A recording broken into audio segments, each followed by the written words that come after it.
just a quick recap, if you wonder why we're choosing these type of categories, when we got together back in late fall of last year and we had the credit unions represented then, we basically went through and asked, what do you want to see for trainings? What do you feel your credit union needs the most right now? And this is the main area that came up for focus. So just so you have a little background, that's why we dug this way, just so you know. We have, as our presenters today, we have Honor Credit Union for 2 speakers and Consumers Credit Union that have agreed. Thank you for all their time that they've put into this. You do have in your packets on the very back page of the right-hand side an evaluation as usual. I'm sorry, I know it's a little time consuming, it's only 1 page, but we'd love your suggestions. We want to know what you would love to have, what you'd like to see. If you feel there's a training you want your credit union to have or your employees to have, please give us as many notes as you can. We can get outside guest speakers, we can do whatever you'd like to do. That's what this is about, to educate as much as possible. So please take some time when everything's done to fill that in. We will have a 10-minute break in the middle of everything. There are bathrooms as you go out the door to your left, 2 of them. So help yourself and help yourself to refreshments. Last but not least, please mark your calendars for October 7th. It is a Friday from 3 to 6 in the afternoon. And this will be our 7th annual meet and greet that the chapter puts on. And what we do is we send out formal invitations to the judges, trustees, and all bankruptcy attorneys in Southwest Lower Michigan that we will work with as credit unions. And we try to build those relationships, and it's went wonderfully. We're on year 7 right now. The attorneys love it. You get to network. It's really a relaxing good time, you guys. It's from 3 to 6. It's an open house. I'll ask for suggestions if you have attorneys you'd like to see present to work with. And they come and communicate and sit with you and sit with us, and it's wonderful. And we build a great relationship with them. We get more reaffirmations that way, that think more positive about our credit union and what we do for our members. It's very beneficial. So I will be reaching out to all of you and the area credit unions to get suggestions on what attorneys you want above and beyond the list we have, and then hopefully make sure you have representation there. It's a very good time, but it's also valuable. I can't say it enough. That's why it's our 7th year. And the attorneys actually look forward to it. So I get in touch with the judges and the trustees and I say, give me a Friday that your docket is really slow. And we decided to go with October this year so that it's not a sunny day and the attorneys want to go golfing instead of be with us. So we think we have a good date picked, and that's why it's a Friday afternoon because of the court schedules. That's one of their slowest days right now. So please keep that in mind. We'd love to have all of you. That's going to be our next big event. Okay? Thank you again for being here, and I'll let Hannah take over with our icebreaker. Thank you, Melissa. So my name is Hannah. I'm from Consumers Credit Union, and I know Melissa just did this, but I want to thank you guys all for being here today. I took a look at the list that you all signed when you came in, and we have people from Niles, we have people from Battle Creek, we have people from the Kalamazoo area, and we have people from Marshall and Allegan. So we have quite a widespread kind of arena of people here, and I know that not all of you know each other. So the first thing that we're going to do is we're going to do a little icebreaker. I want you to find somebody that you've never met before, and you are going to talk to them. But before you do that, you all have a little name tag at your space, and you have a pen, and I want you to write your name, I want you to write your credit union, and then I want you to think about and write down one thing that you are really looking to take away from your time here with us today. And then you're going to find a brand new person that you've never met before. You're going to introduce yourself, and you guys are just going to discuss that thing that you're really looking to take away from today. Sound good? I'm going to give you 5 minutes. And go. That does mean you have to get up out of your seat, though. So.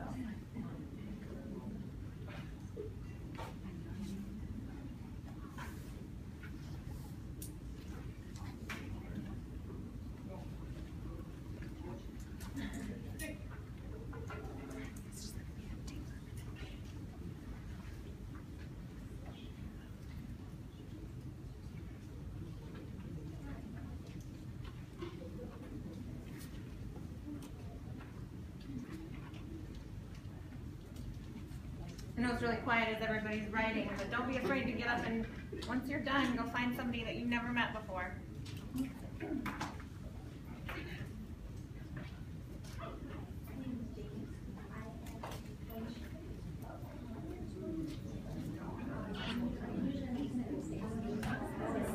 Cover the TV.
So I heard a lot of great conversations going on. I know it's early.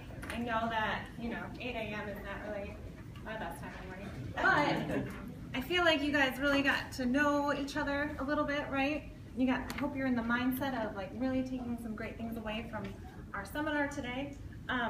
Remember the person that you just met with. Keep them fixed in your mind. During your break, we're going to reconnect with that person and kind of discuss where you are and what you're actually, if maybe you're getting to that goal of whatever you had in your mind of what you want to take away from today.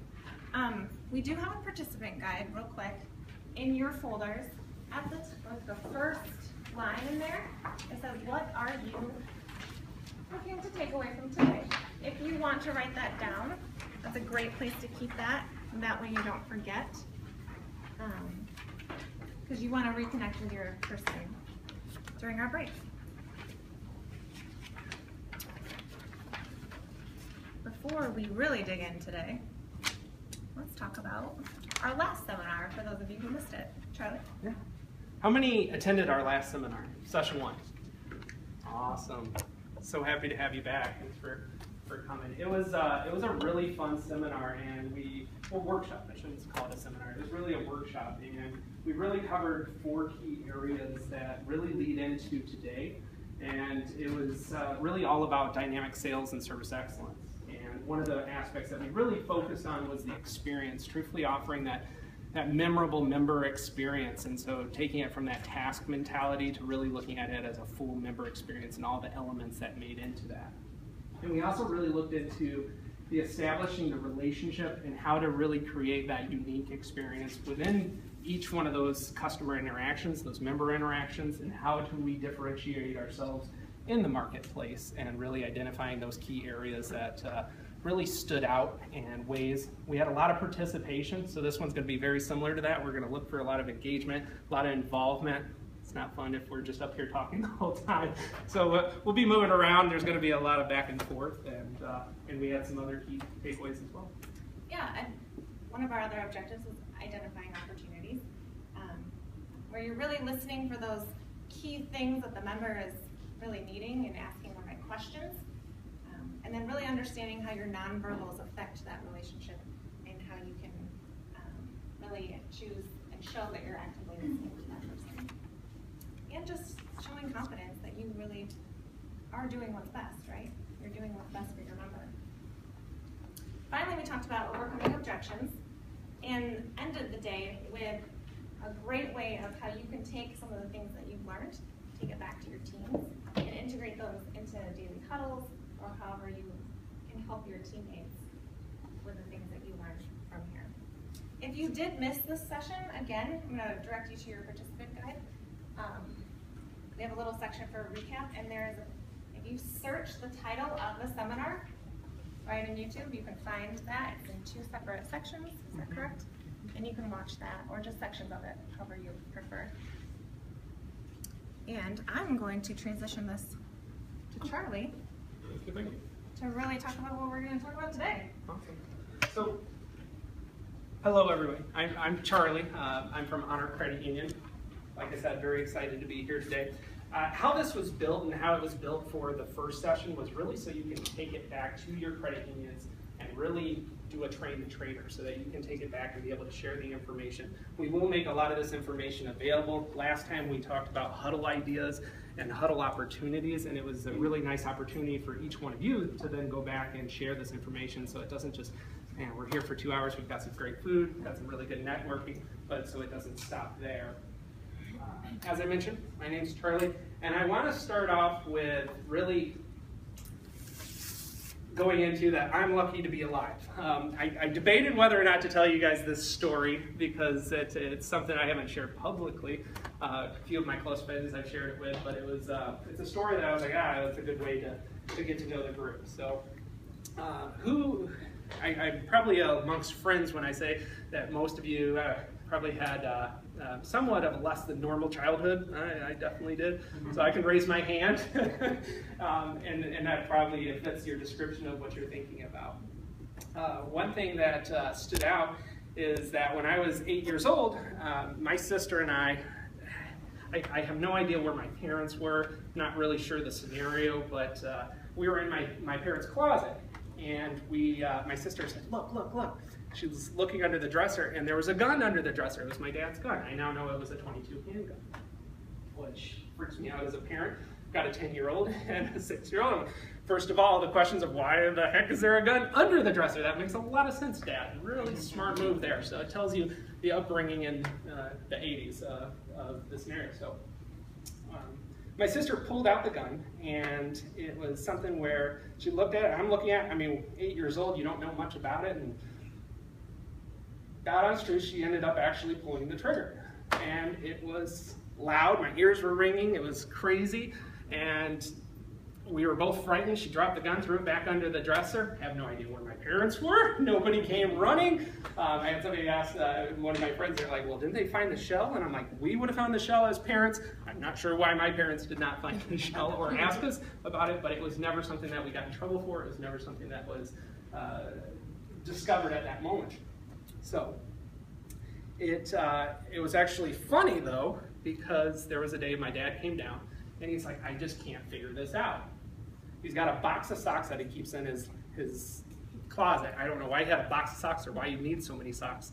But in this box, he has all of his socks, and he keeps pulling them out, and there's a hole in each one of these socks. And so he's trying it on, and the big toe keeps going through. And my sister and I are just chuckling. We don't dare speak up that, hey, we fired your gun. I mean, that just leads into a whole other explanation. So he has a trumpet, and my dad was actually in World War II, and he was a trumpet player there, and he loves his trumpet. It was like his pride and joy. And so he looked at his trumpet, and it's got a quarter-sized hole in the trumpet. And so he couldn't figure it out. We did never fess up. He passed away in 2004, and he took it. I'm clear, it didn't go away. But one thing that I wanted to bring, because I actually brought the prop, and I debated on showing it, but I thought it was a pretty cool story. So I'm sharing it. I brought the trumpet. And I think I could be a spokesperson for gun safety, but as you can see there, this is the old case. Just the bullet hole right there. And this beloved trumpet has the hole right there. So, oh boy. Very scary, very crazy stuff, but the reason I wanted to tell this today is because I think we all have our different backgrounds. We all come from different scenarios where we could probably go around the room and share different stories and be like, you thought that was bad? You should hear about this. And so as we're looking at that, I think it builds into a lot of really building our relationships and how we come across to our members and what our really focus is of what we're looking to really better ourselves and where we're coming from and being able to relate. And so coming in today, some of our objectives are going to be looking at really establishing and building off the skill sets of building that relationship, identifying the needs, and maximizing loan opportunities. The one thing that I'm going to ask you guys to think about, and we're going to do an activity on this here in just a little bit, is think about what's your system for developing lasting memberships. And notice that I'm not saying what's your system for getting loans or getting more members. What's your system, what's your process for developing and really maintaining lasting memberships? And that's going to have really a different definition for each one of you, but really the lasting memberships is what's going to lead us into a lot of this discussion of where we're going to go with this today. And has anyone heard of Jeffrey Gitomer? No? He's a New York Times best-selling author, and if you haven't looked him up, write it down. It's I might not even be saying this name 100% right, but it's Gitomer. And I said Gitomer. Could be something slightly different, but he's got a ton of really great sales videos. And the thing that I love about his process is it's very simple. I'm a recovering, complicated person. And so I like simple. And the thing with simple, though, is it takes a lot of focus, intentional focus, and also a lot of hard work. And so one thing that he highlights, and he makes it into two different ways, is he highlights it, and we're going to start with the old way.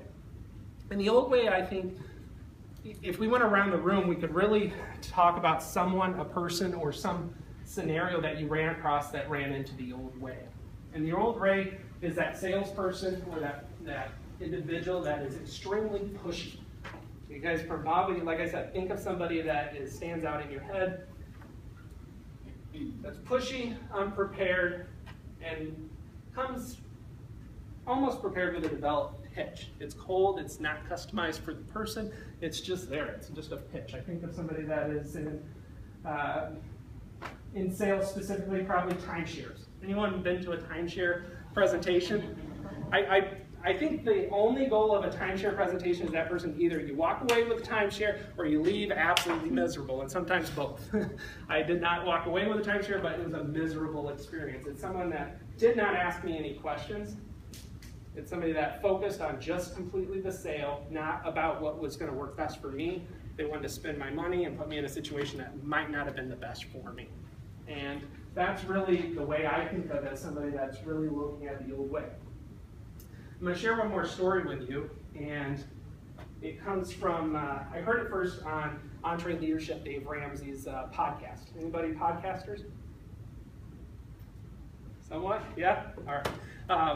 I'm a bit of a nerd with podcasts because I don't have a lot of time if I'm at home. There's Dora on the TV, there's George, Curious George, so I know those really well. So anytime I'm mowing the lawn, or if I'm coming up to Kalamazoo, or if I'm in the car, I throw on a podcast. And it's already, if you have your Android phone or your iPhone, it's already, the app's already there. You just have to search for the different podcasts that stand out to you. EntreLeadership's awesome. Whether you're a Dave Ramsey fan or not, he pulls in speakers, and they're really inspirational, and it's a great way for me to professionally develop. The story that I'm going to share with you is called the $6,000 egg. Anyone heard of the $6,000 egg? Yeah, well, a couple from Honor have heard it because I've shared it. Good. Or you may have heard it before, but it's an excellent book. And on, I think it's episode 105 on the podcast of EntreLeadership, Dave Ramsey actually gives an overview of the $6,000 egg as well. And basically, to sum up the $6,000 egg, it's a gentleman by the name of Todd Duncan. Very, very smart guy. He does training for mortgage staff and team members. He ended up writing his book, The $6,000 Egg. And how he sums it up is that him and his wife, they always go to this same pub, the same bar. It's their spot. They go there to watch the game. They always go there, and they love their burgers. Best burgers in town. It's just their spot. They're going to go, the game's on, they're going to have a burger at the restaurant. I can't remember the name of the restaurant. So they go there on this particular day, and the waitress walks up to them and starts off with, "Hi, can I take your order? Also, I just want to let you know that the special today is a waffle with an egg on top." I don't know, it's a hip thing. I'm not sure what the special, but evidently it's their popular special. It's a waffle with an egg on top. So they're about to order, and they're like, "I think we're going to do burgers, but the egg sounds good. My wife likes an egg on her burger. Could you see if we can put an egg on the burger?" The waiter says, "I'm not sure if we can do that. I'll check." Comes back a little bit, and later it says, "You know, the kitchen's too busy. They're not able to put the egg on the burger." He's like, "What do you mean they're not able to put the egg on the burger? You have the special egg waffle, right? You can put the egg on the burger." "No, I'm sorry, that's not going to work." So they see another waitress that they usually work with, and they're like, "I might get some pull here, might get the egg on my wife's burger." So they go over to the other waitress, "Let me see what I can do." She goes back and checks with the staff in the kitchen. They comes back, same response: "No, they're too busy. They can't put that egg on the burger for you." So by this point, he's like, "Well, I need to speak to your manager. Like, this doesn't make sense." The manager comes over and he describes it as almost like in combat, battle mode. She is ready to have this conversation. She's prepped, her body language is everything you would not expect of somebody coming in to resolve the situation. Probably counseling would not be her forte of a position. So he asks her, he says, help me understand, my wife wants an egg on the burger. I know you have eggs back there because you got the special. It's an egg and waffle special. Can you just take one of those eggs? I'll pay extra. I don't mind. Just put an egg on my wife's burger." She says, "No, I'm sorry, sir. We can't do that. That's not something that we're able to do." He said, "Well, just help me understand. That doesn't make any sense."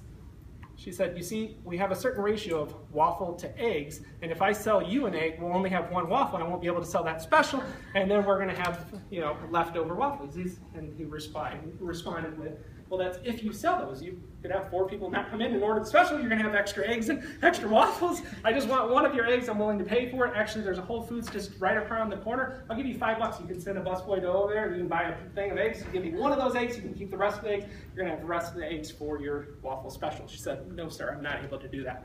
He said, "Well, that's just ridiculous. I come here all the time. I come here about 3 times a week and spend probably about $500 a month, about $6,000 a year for coming here. And the fact, like, it's what, probably a 50 cents egg.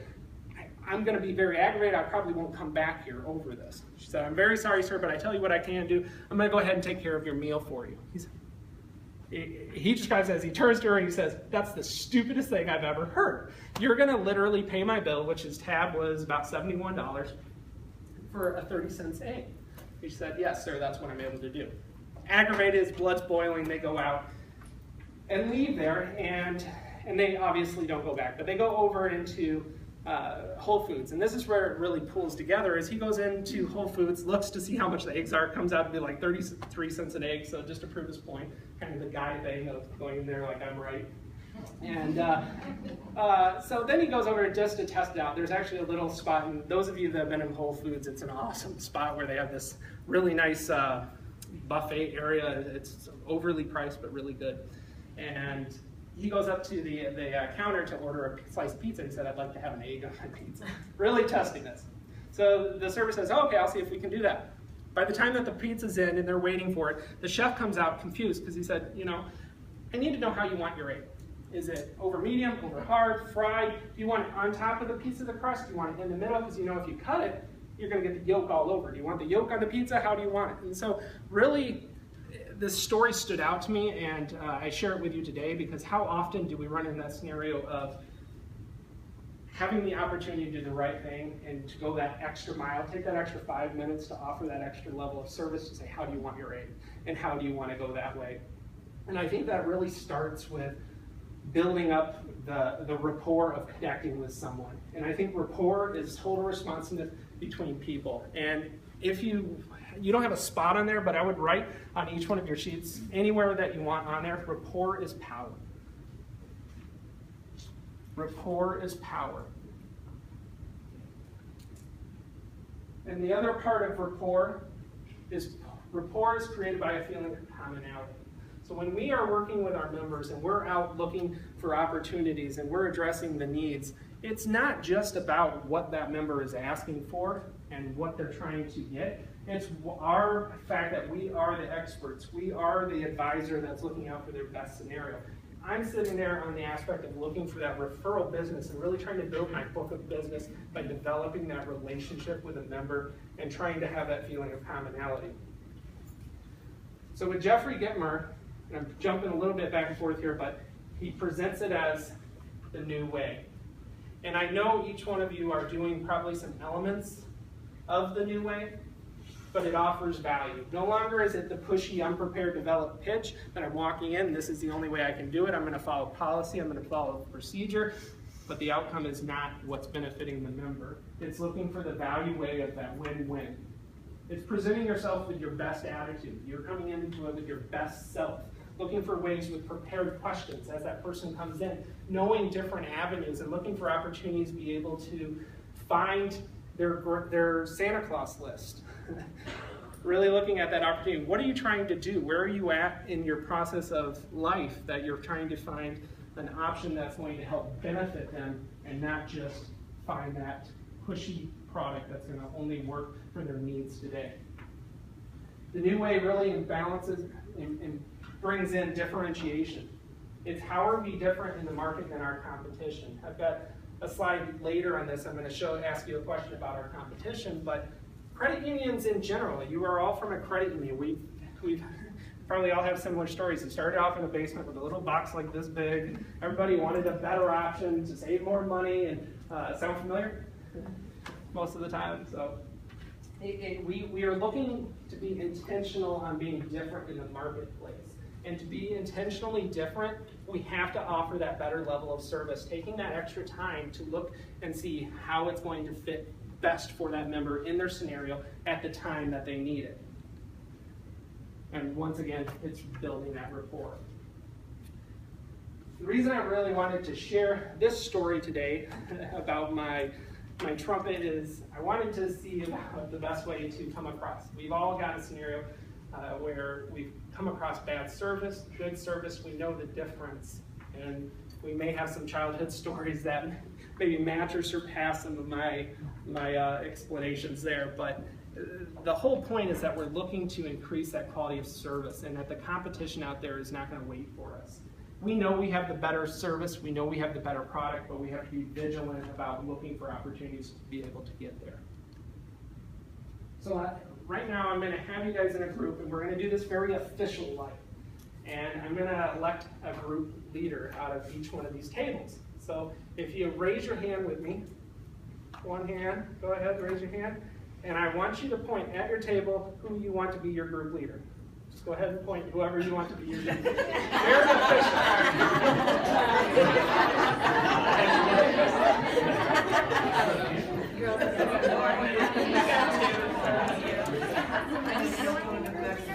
Do we have our group leaders?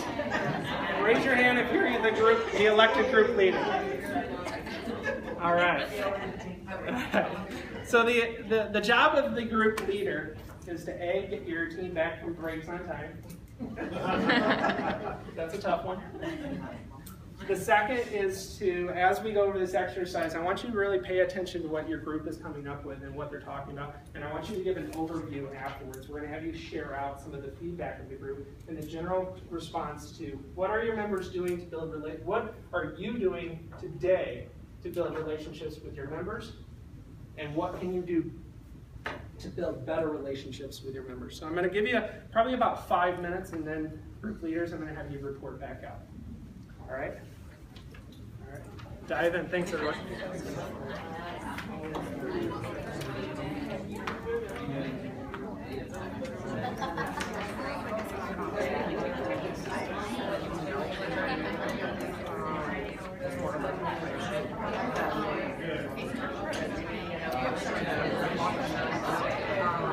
You guys are very excited.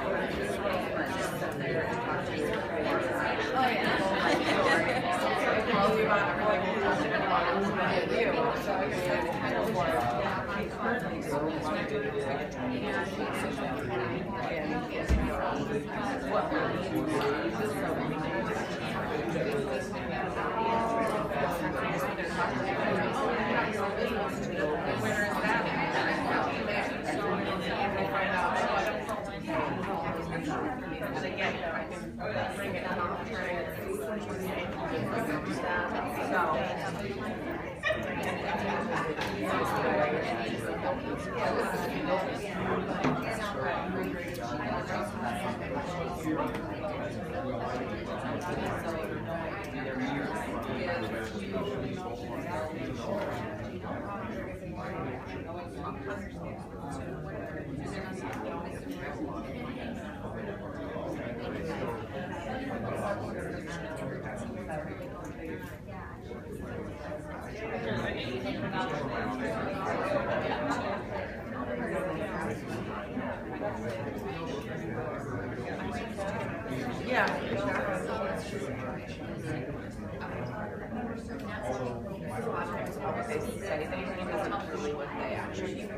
I was just going to say, as you're listening to them, it usually comes across as like, wait, what I had in that memory, no, that's not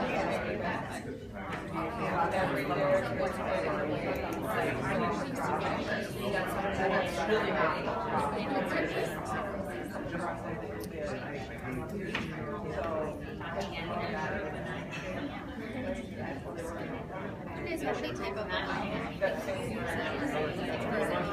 once you open joints, like we used to have some at a convention position that they would and especially there was a lot of opportunity there. You guys are doing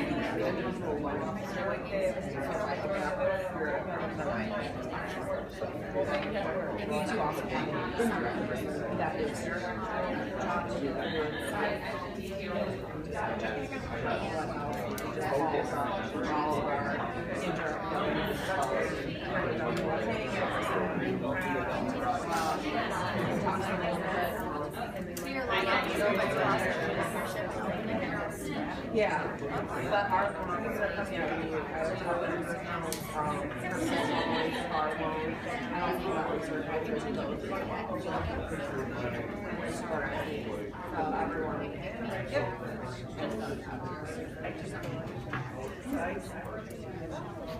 Have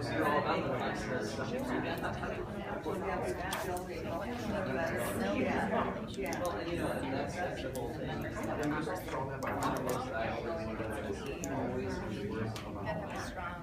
follow program. Because things change. Right. Even if it's 2 weeks later, 2 months later, life changes.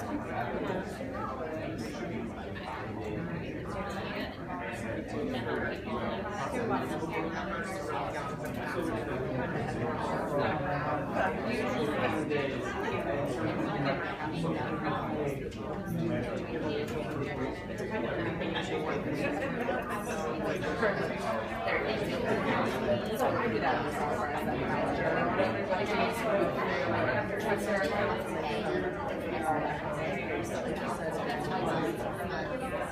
That's one thing that I do for my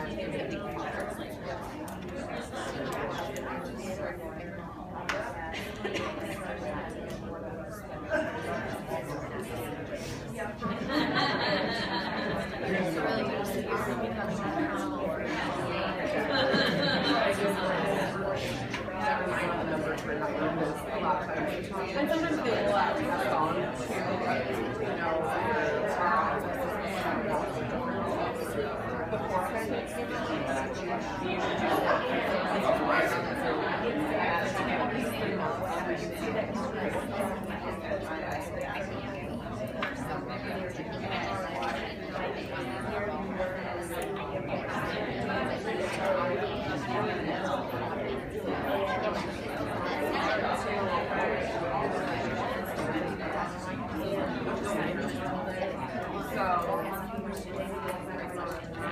because music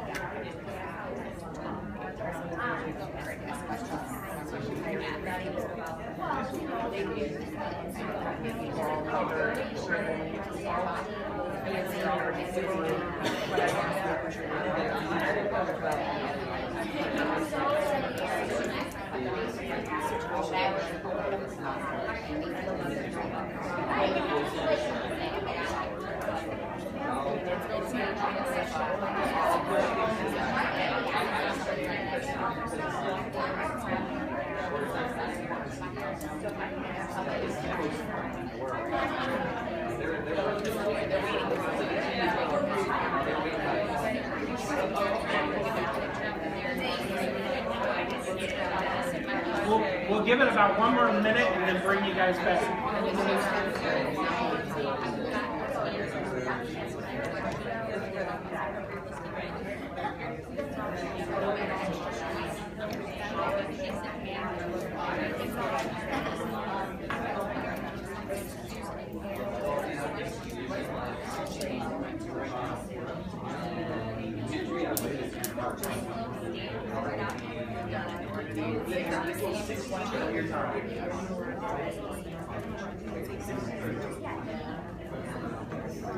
I'll probably get there.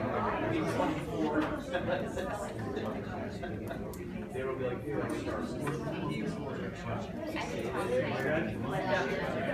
great story, by the way.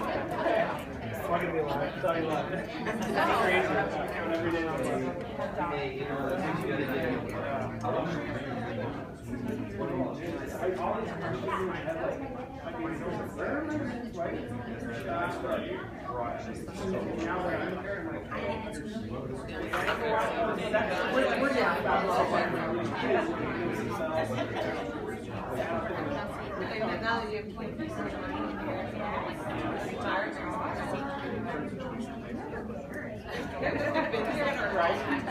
Right. You know, the work is gonna be good too.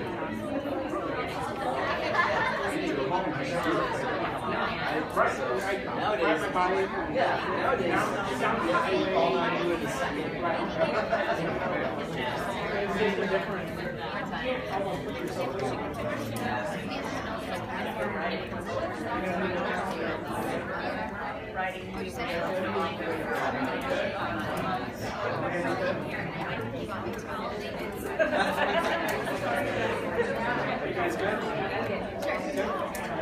What'd you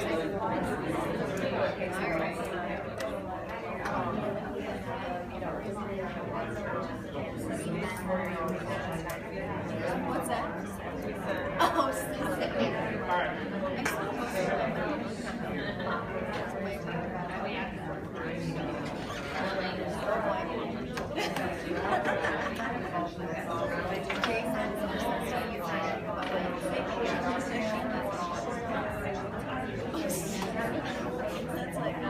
All right, for the sake of time, I'm going to bring you guys back.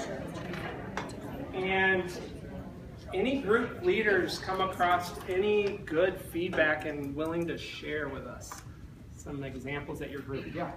We talked about a lot of the better things that we're going to do, and I think the biggest thing is putting ourselves in their shoes and understanding where they're coming from and not judging anybody. Love it. Perfect. And please feel free to take notes and take this back. The true value of really coming to these events is really that networking and gaining those ideas and coming across with a new perspective of how to do business and challenge ordinary and go for that extraordinary opportunity. And so as everyone's sharing, please feel free to take notes. Yeah. We talked about what we do today to build relationships with our members, and we actually help them to feel more comfortable, always let them talk first and listen a lot more. And maintain the communication. So if you see them come in again, just, hello, how are you, how's it going? And just ask more questions. That's perfect. Thank you for sharing. Yeah, in the back. We talked about basically knowing your members, their families, knowing the life situation. One thing, following up with cards, if you know that there's a baby born or somebody's sick or going in for surgery, sending thank yous out to our members, and knowing our products and services, so that they may come in thinking that they want this product or service, where we may feel that this other product or service may service them better. So educating them has been huge. Absolutely. Are their wants versus what they need? Absolutely. We've got an activity we're going to be doing, Hannah's going to be doing in a little bit, so that sets it up perfectly. You're cheating. Nice job. Yeah. We feel the same way. I think the little things go a long way, so greeting them by name, asking them personal questions about their family, because we need to know on a personal basis, they're going to come to you and need to build something. And that builds, I mean, it really comes back to that building rapport and that commonality of really getting through. Yes? We had a lot of the same things that everybody else has, but also listening to their needs and offering them what they actually need, not just because you need to hit a goal or a bonus that month. Because a lot of people are like, oh, I'm not getting much of my paycheck, I would like to hit my bonuses. And I think you have to actually listen to them and make sure and not just try to hit those. Absolutely. And we're lucky we have Jan Evenhouse here today that is going to be talking with us about really credit reports and jumping into that exact scenario of they've stated what they want, but we're really looking at maybe you need to hold off a little bit and you need to give instructions on how to get to your goals of where you're going. And that's credit unions in general. That's the beauty. If you can get behind anything passionate of really the job of a credit union, it's truthfully looking at that whole picture and saying, hey, you might not need a loan right now. We need to look at maybe some other options that's going to set you up for a better future. And looking at that, being able to say that, that's not something you're going to hear from Chase, Fifth Third, or any other. You're going completely off of the results. So awesome. Any others? Yeah. We talked about for something that we can do would be having a stronger follow-up system or becoming more accountable for if we know someone who wants to, Christy shared, build credit, for instance, that it would be, setting a personal reminder for ourselves that, we can follow up with them and see if it's something they're still interested in and now see how that relationship has started with a brand new account, and that's just how we can start building. And that's that extraordinary experience, truthfully. The fact that I'm getting a phone call that I got turned away, but you're following up and telling me what I need to do to get there, that's going to make me be a repeat business and build my book of business. Now when I'm talking about my auto loan, my Visa, say go see Heather. Yeah. No, that's a great example. How many follow up with loans that, those that book loans, follow up with loans that are maturing? Find out where they're at. Can you give me just a little bit of what you do? Well, basically, when we're starting to call people that they've had their loans for 18 months to 2 years. Usually that's when people start wanting a new vehicle. And so we give them a call, let them know where we're at with interest rate, let them know that if they find something a little better or whatever, to give us a call to see what we can do to help them, and we want to maintain, we want their business. Yeah. And we ask for their business. That's dynamite. That is huge. If you're not currently doing that, it's a huge thing to follow up with that person that you booked their loan, you developed the relationship, you reward yourself with that continued business and that referral business. If you know that you're booking it out 36 months, set that reminder to call them at a good time 12 months prior. If you know that they're typically going to be trading in that vehicle or doing something else, even if not, do you know anyone else that I could help save money the same way that I was able to help you save money? And by the way, I'm just going to put in a card in the mail to you, and I'm going to put in 5 of my business cards. If you know of anybody and think of anything, please feel free to hand them out. I'm going to put my name on the back. Just tell them to ask for Heather, or ask them for making that business case or that personal touch. I would hand out a business card to somebody that put their name on the back with their first name basis. Makes you feel like you're in a club. It's a membership. That's what membership's about. So, thank you so much for taking that time to talk amongst your groups. I know we did that exercise earlier where to connect and make sure you get that contact information. You guys are going to be doing that at the break, but feel free to do that at your table too. Truthfully, it's very valuable to be able to share those contacts. So one thing that was really surprising, I just want to put this out, and I'm not going to spend a lot of time on this, but who do you think has the best rated, according to Consumer Reports, the reloadable card out there on the market today, according to Consumer Reports?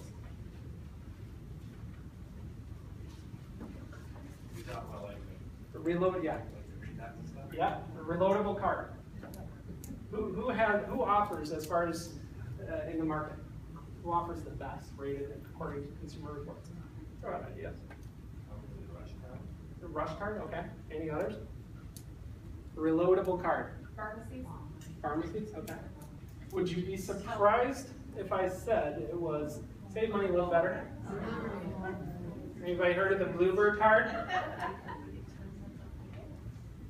Anybody hear of Bluebird?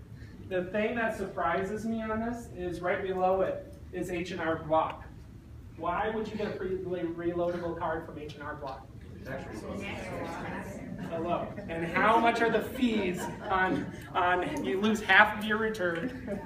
And the aspect, and not even to get, I'm not going to spend a lot of time in this, but I think it's very interesting for you to look at what the competition is doing. Because Bluebird, could you imagine, it's hard enough to find an associate at Walmart more or less asking me what my balance is or if I have any technical problems with my car.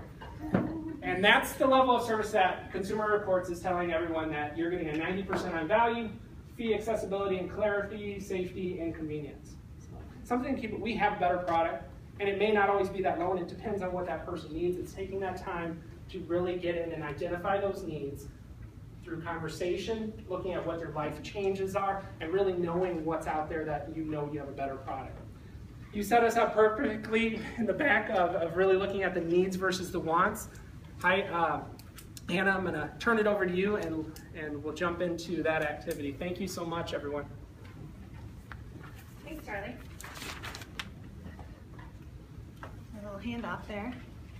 So you guys had some really great ways of really working towards building those relationships already. I heard some really great things. I hope you took some takeaways, you wrote some things down, and you can take that back to your teams and start putting that into practice. Charlie also mentioned you really need to focus on the real need, right? To fill a need, you can't really rely on a member actually telling you what they need, because they don't always know. I mean, that's been my experience, right? I used to be a teller before I was worked in the training department for consumers, and I had people come up to my teller window all the time saying, I need these fees reversed, or I need a personal loan, or fill in the blank, right? But really, what did they really need? Maybe they needed help keeping track of their balances. Sometimes they don't know, so that's part of your job, right? What does it mean to meet your members' needs? That's your job to determine what that need actually is. So how do you identify the need? You have a couple clues for it. That's always in your face, right? What about conversation? Clues in conversation, things that people say, I need help, or I need you to reverse the fees. That's a huge clue to me to say, this person, however they're keeping track of their balances, is not working, right? We need to find something else. We have tons of self-service products. We need to find something else.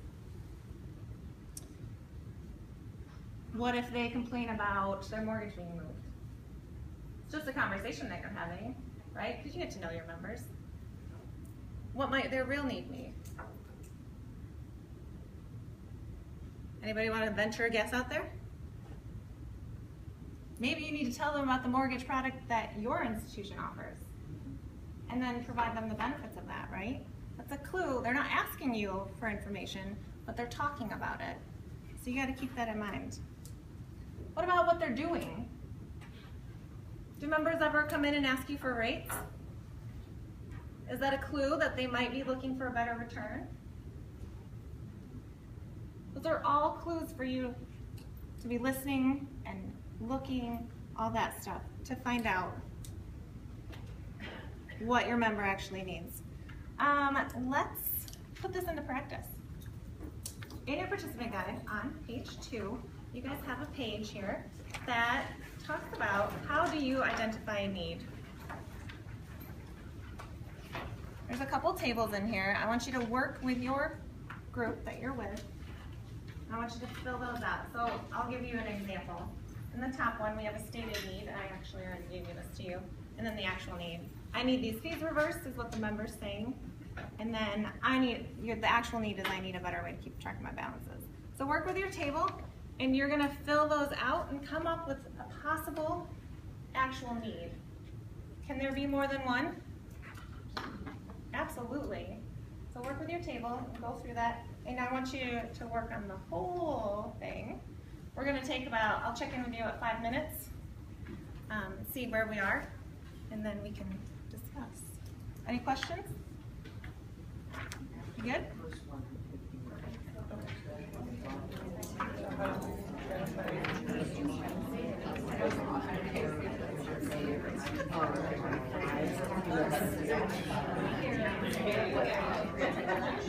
Oh, I need to wait till you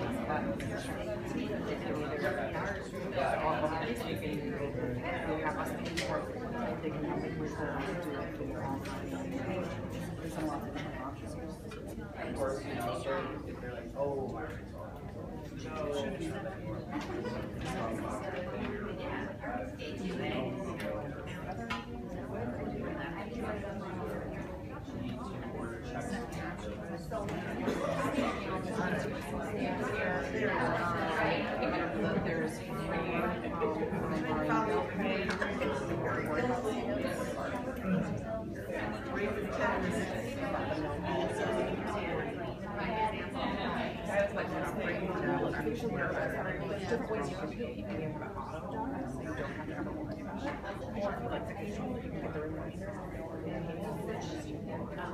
That was very kindly.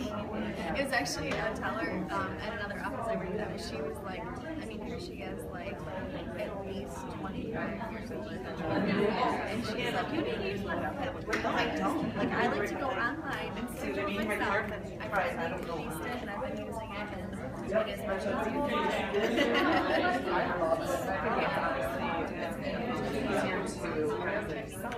no, but talk to them and know how it's I think really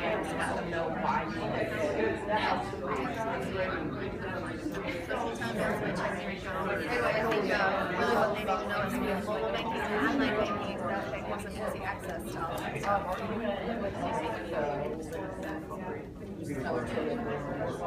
have tellers.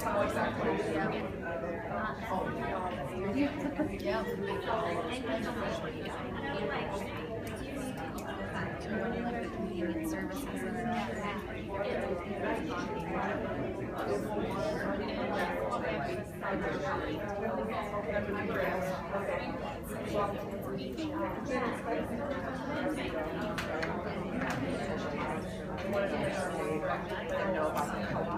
Yep, that's it.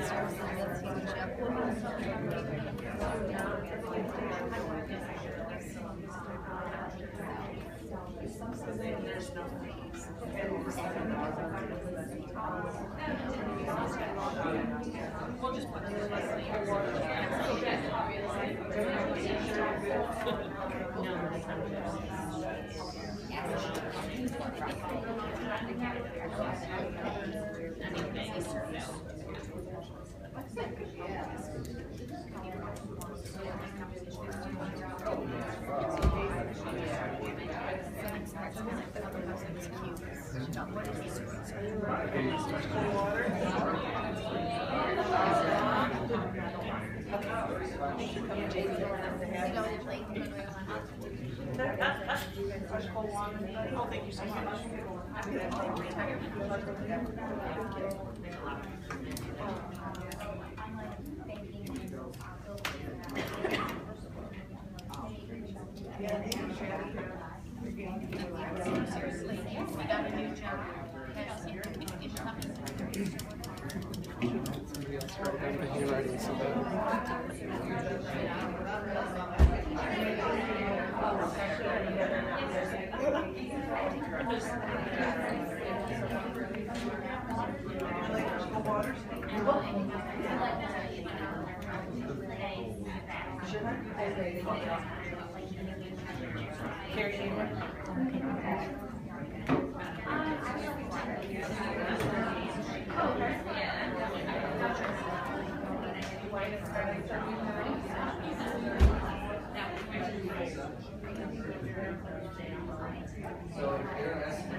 How are we doing? Do we need another minute? Let's take another minute and just finish what your thoughts are, and then we'll come back together. So they were bringing their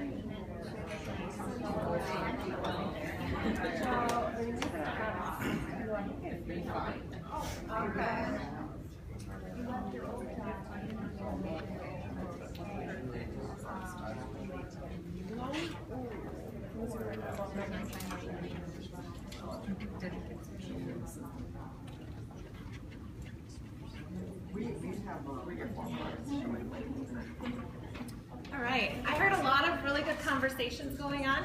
I think the wide array of experience and talent that we have in this room is really coming forth in these activities. So if you keep this workbook is for you to take with you, and if you need reminders, that's a great place to go. Did anyone have a hard time uncovering a real or actual need during that activity? Pretty basic, right? That's something that you're doing every day, right? That's what you're doing with your members. You're looking and listening for clues, which we talked about. Once you find a clue, what's a great way to continue to dig in? Giving you the answer on the board. Open-ended questions. Asking open-ended questions, right? Why are those important? They have to explain themselves. It's not just a simple answer. Yeah, we need more information, right? goes back to building that rapport and really digging in, getting to know your member and what they actually need. What's the trick with open-ended questions? Does anybody know? Ted. What? Ted. Tell me more about, explain to me, describe to me. I've never heard that. Ted. I love that. That's a great way, right? Yep. An open-ended question is really just you need to get an opinion and more information. TED is a great little acronym. Yep. Is that what it's called? TED. I've never heard that before. You just blew my mind. So it's a little harder to do open-ended questions than you think, but if you remember that and that you need to elicit some sort of opinion from your member, then you'll be fine and you'll be able to dig in. After you ask those open-ended questions, what's your next thing? Paraphrase. Why is paraphrasing so important? Make sure you're on the same page. It shows that you're listening, absolutely. And it's making sure that you understood what they want, right? Sometimes somebody says something to you and you think they mean one thing, but they totally mean something different. So if you paraphrase, you're gonna make sure that you are on the same page. What we're gonna talk about next is the credit report has so many opportunities hidden in there. Jan's the expert on that. I'm not gonna dig in too far. She's gonna do that, but that's what we're gonna look at next. But before we do that, we're gonna take a 10-minute break. While you're on your break, you have a task. Do you remember what it is? Yeah, you wanna find the person that you met with during our icebreaker, right? And you wanna discuss, hey, are we getting to those things that I wanted to take away from today? Are we not? This is a great opportunity for you to continue to share your experience with somebody and to really, that person can be an accountability partner almost, right? You can make sure you guys are both getting what you need. So it is about 10 after right now. So I'll be back, we're ready to go at 9:20. Cool, you're good. And that's where group leaders are going to action. Bring it in. Oh yeah, don't forget to do that.